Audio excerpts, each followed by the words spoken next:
If you wish to love, you must learn to see again. And if you wish to see, you must give up your drug. As simple as that. Give up your dependence. You must tear away from your being the tentacles of society that have penetrated to the marrow. You must drop out. Externally, everything will go on before. You will continue to be in the world, but will no longer be of it. Because in your heart, you will now be free at last and utterly alone. It is only in this aloneness, in this utter solitude, that dependence on your drug will die. Incidentally, aloneness means not having the company of people. It means not depending emotionally anymore. For this aloneness, you don't go to the desert. You're right in the middle of people. You're enjoying them immensely. But they no longer have the power to make you happy or miserable. That's what aloneness means. So, in this solitude, your dependence dies, and the capacity to love is born. For one no longer sees others as means of satisfying one's addiction. Only someone who has attempted this knows the terror of the process. It is like inviting yourself to die. It is like asking the poor drug addict to give up the only happiness he has ever known and to replace it with the taste for bread and fruit and the clean, fresh morning air and the sweetness of the water from the mountain stream, while he is struggling with his withdrawal symptoms and with the emptiness that he experiences within himself now that his drug is gone. To his fevered mind, nothing can fill the emptiness except his drug. Can you imagine a life in which you refuse to enjoy, to take pleasure in a single word of approval and appreciation, or to rest your head on anyone's shoulder for support? A life in which you depend on no one emotionally, so no one has the power to make you happy or miserable anymore. You refuse to need any particular person, or to be special to anyone, or to call anyone your own. Even the birds of the air have their nests, and the foxes their holes. But you will have nowhere to rest your head in your journey through life. If you ever get to this stage, you will at last know what it means to see with a vision that is clear and unclouded by fear or desire. Every word there is measured. To see at last with a vision that is clear and unclouded by fear or by desire. And you will know what it means to love. But to come to the land of love, you must pass through the pains of death. For to love persons means to have died to the need for persons and to be utterly alone. How would you ever get there? By a ceaseless awareness, by the infinite patience and compassion that you would have for a drug addict, by developing a taste for the good things of life, to counter the craving for your drug. What good things? The love of work, which you enjoy doing for love of itself. The love of laughter and intimacy with people to whom you do not cling and on whom you do not depend emotionally, but whose company you enjoy. It will also help if you undertake activities that you can do with your whole being. I just said that. Activities that you so love to do that while you are engaged in them, success or recognition or approval simply do not mean a thing to you. It will help too if you return to nature. Send the crowds away, go up into the mountains, and silently commune with trees and flowers and animals and birds, with sea and clouds and sky and stars.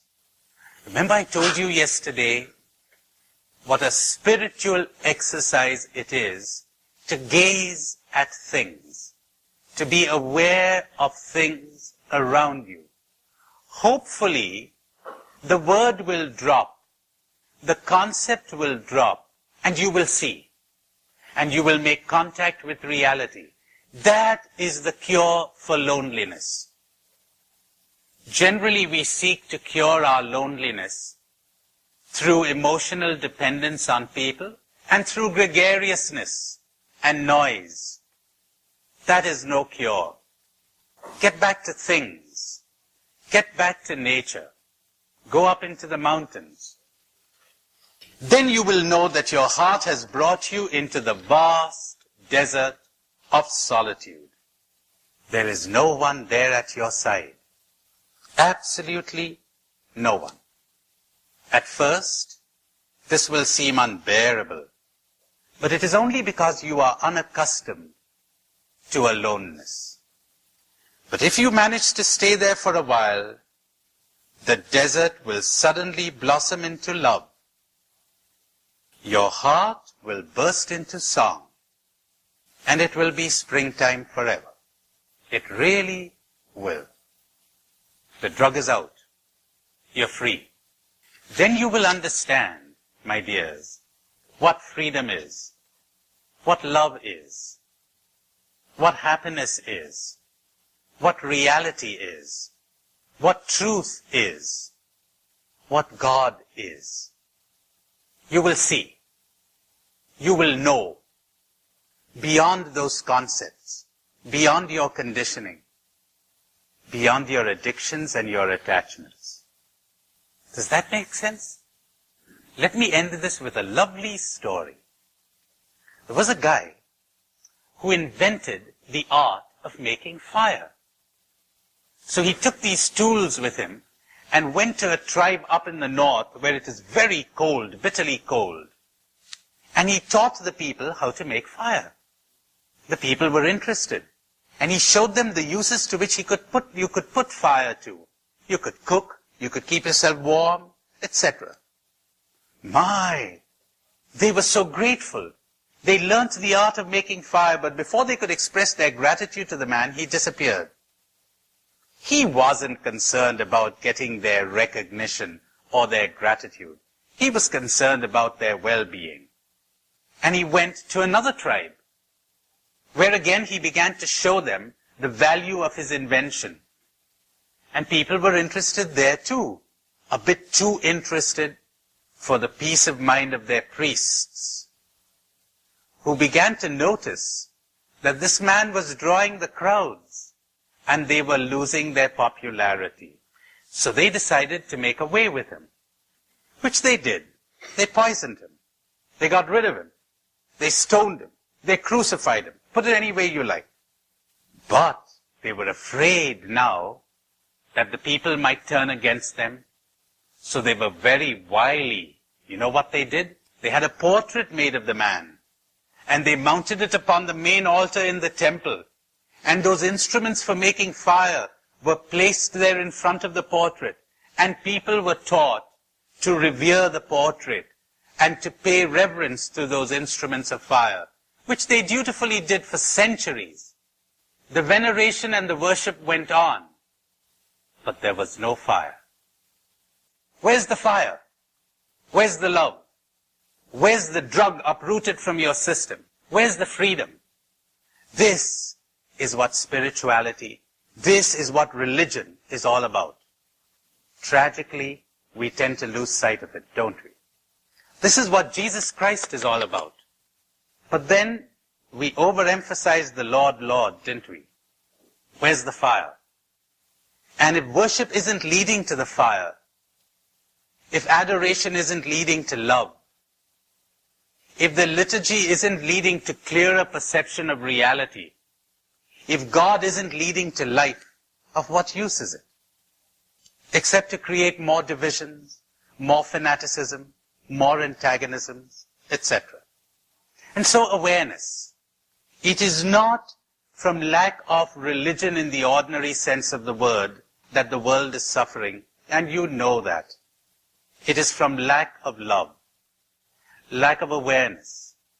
And love is generated through awareness. No other way. No other way. When the heart is unobstructed, the result is love. When the mind is unobstructed, the result is wisdom. Understand the obstruction and it will drop.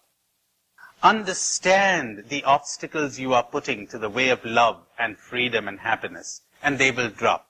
Turn on the light of awareness, and the darkness will disappear.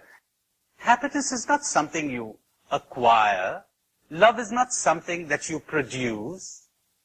Love is not something that you have. Love is something that has you. You do not have the wind and the stars and the rain. You don't possess these things. You surrender. And surrender occurs when you are aware of your illusions, when you are aware of your addictions, when you are aware of your desires and fears. And so I told you this morning, first, psychological insight. That's a great help.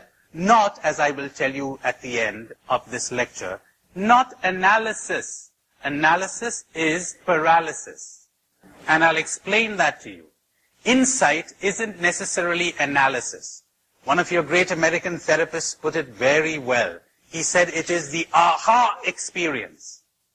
Merely analyzing me gives me no help. It just gives me information. But if you could produce the aha experience, that's insight. That is change. Then, the understanding of your addictions. You need time. Alas, so much time that is given to worship, and to singing praises, and to singing songs, could so fruitfully be employed in self-understanding. Community, my dears, is not produced by joint liturgical celebrations. You know deep down in your heart, and so do I, that they only serve to paper over differences. Community is created by understanding the blocks that we put to community, by understanding the conflicts that arise from our fears and our desires. Then community arises. We must always beware of making worship yet another distraction from the important business of living. And living doesn't mean working in the foreign ministry, as we call it in India, or working in government, or being a big businessman, or doing great acts of charity. That isn't living. Living is to have dropped all the impediments and to live in present moment freshness. Look at the birds of the air. They do not toil and spin. That is living. Come alive. You're dead. I began by saying people are asleep. People are dead. Dead people running governments. Dead people doing big business. Dead people educating others. Come alive. Now, worship must help this, or else it's useless. And increasingly, you know this and so do I, we're losing the youth everywhere. They see this. They're not interested. They're not interested in having more fears and more guilts laid on them. They're not interested in more sermons and exhortations. But they are interested in, how can I love? Of course they are. How can I be happy? How can I live? How can I taste these marvelous things that the mystics tell us? So that's the second thing. Understanding. Third, don't identify. Somebody asked me as I was coming up to the hall this afternoon, do you ever feel low? Boy, do I feel low. I certainly do every now and then. I get my attacks of low feelings. But you know, they don't last. They really don't. What do? I told you. I gave you a 4-point program. Put it into action and see the results. It's miraculous. Don't identify. Here comes the low feeling. All right. We're low, feeling low. Instead of getting tense about it, instead of getting irritated with yourself about it, understand, I'm feeling depressed, I'm feeling disappointed, or whatever. Second step, the feeling is in me, not in the other guy, not in the person who didn't write me that letter, it's not in the exterior world, it's in me. You know what that understanding alone does for you? Try it out. It's miraculous. When I suddenly realized that it's in me, it's not outside. Because as long as I think it's outside, I feel justified in holding on to my feeling. Anybody wouldn't feel this way. Only idiotic people feel this way. Only sleeping people do. Third, don't identify with the feeling. I is not that feeling. I am not lonely. I am not depressed. I am not disappointed. Disappointment is there. One watches it. You'd be amazed how quickly it glides away. Anything you're aware of keeps changing. The clouds keep moving. As you do this, you also get all kinds of lovely insights into why they were coming there in the first place. Strange but true, I'm a therapist, You don't even need to keep delving into your past anymore. You're able to cope with them right here in the present, those feelings. Another understanding, so the I and the me, yet another thing that I would recommend, and it is that you would understand that most of our evils arise from violence to ourselves, self-dissatisfaction. I've got a lovely, lovely quote for you. A few sentences that I would write in letters of gold that I picked up from this book, Summerhill, written by this guy, Neil. Listen to this. I must give you the background. You probably know he was a man who was in education for 40 years. He developed this kind of maverick school where he took in these boys and girls and he just left them free. That's all. You're free to do whatever you want. You want to learn to read and write? Fine. You don't want to learn to read and write? Fine. You can do anything you want with your life, provided you don't interfere with the freedom of someone else. Don't interfere in someone else's freedom. Otherwise, you're free. He says, the worst ones were the ones who came to me from convent schools. These were in the old days, of course, but the convent schools. He said it took them about 6 months to get over all the anger and the resentment that they had repressed. So they'd be 6 months rebelling, fighting the system. He says the girl who had the record would take a cycle and for 6 months would be cycling in town, avoiding class, avoiding school, avoiding everything. Once they got over their rebellion, everybody wanted to learn. Everybody was protesting. Why don't we have class today? Everybody was interested. But they would take what they were interested in. They'd be transformed. Amazing. Unbelievable. Incredible. Transformed. Parents were frightened to send their children to this school in the beginning because they said, how could you bring them up if you don't discipline them? And you got to teach them, you got to guide them, you can't leave them free, etc., etc. Oh, you must read that book. It created a revolution in my life. Summerhill. A.S. Neil. Now, what was the secret of his success? He'd be getting, so to speak, the worst kind of kids. The kids that everybody had despaired of. And within 6 months, they were all transformed. Listen to what he says. Extraordinary words. Holy words. That's a holy book. He says, every child has God in him. Our attempts to mold the child will turn the God into a devil. Children come to my school, little devils, hating the world, destructive, unmannerly, lying, thieving, bad-tempered. In 6 months, they are happy, healthy children who do no evil.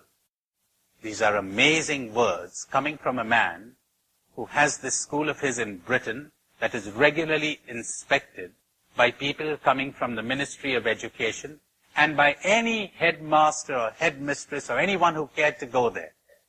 Amazing. Well, it was his charism. You don't do this kind of thing from a blueprint. You've got to be a special kind of person. He says in some of his lectures to headmasters and headmistresses, he said, come on into Summerhill and you'll find that all the fruit trees are laden with fruit. Nobody's taking the fruits off the trees. No desire to attack authority. They're well fed and they don't feel any desire to attack authority. There's no resentment and anger. Come to Summerhill and you'll never find a handicapped child with a nickname. You know how cruel kids can be when someone stammers? He says you'll never find anyone needling a stammerer. Never. There's no violence in those kids. You know why? No one's practicing violence on them. That's why. Listen to these words of revelation. Sacred words. There's no violence in those kids. Do you know why? Because no one has practiced violence on them. That's why. You know something else? We have peoples in the world who are like this. No matter what your scholars and priests tell you, and your theologians. There are and have been people where there has been no quarrels, no jealousies, no conflicts, no wars, no enmities. None. They exist in my country. Oh, I'm sad to say they existed till relatively recently. I've had friends of mine, Jesuits, go out to live and work among people who they assured me are incapable of stealing or lying. They cannot. One sister said to me that when she went to the northeast of India to work among some tribes there, she said, you know, when we first went there 40 years ago, the people would lock up nothing. Nothing was ever locked up. Nothing was ever stolen. And they never told lies until the Indian government officials and the missionaries showed up. She said both. That's important to understand. We went there to reform them, to change them, to mold them. Every child has a God in him. Our attempts to mold the child will turn the God into a devil. Now you try to figure that one out. Why would this be? You know, there is that, I can't resist telling you this, cameras or no cameras. Listen to this. There is that lovely Italian film of Fellini, I think, 8½. Now I haven't seen it, but I read a book about it. And this guy describes a scene. In that scene, there's a Christian brother who's going out for a picnic or an excursion with a group of kids, I guess 8 to 10-year-old kids, boys. And they're on the beach, and this group of kids moves right on ahead while the brother brings up the rear guard kind of with 3 or 4 kids with him.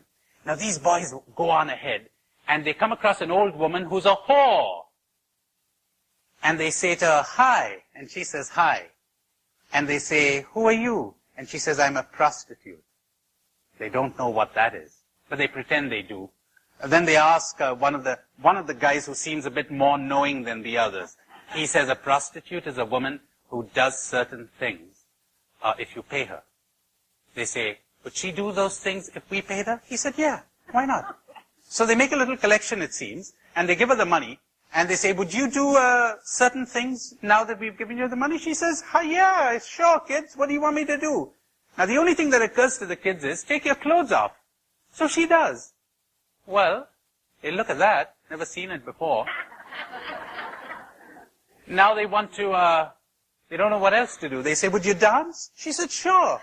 So they all gather around and they're singing and clapping, and the old whore is, kind of moving her hand and so on.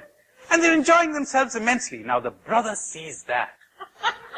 He comes tearing down the beach. He breaks into the circle. He yells at the woman. He gets her to put her clothes on. And the author says, at that minute, the kids have been spoiled.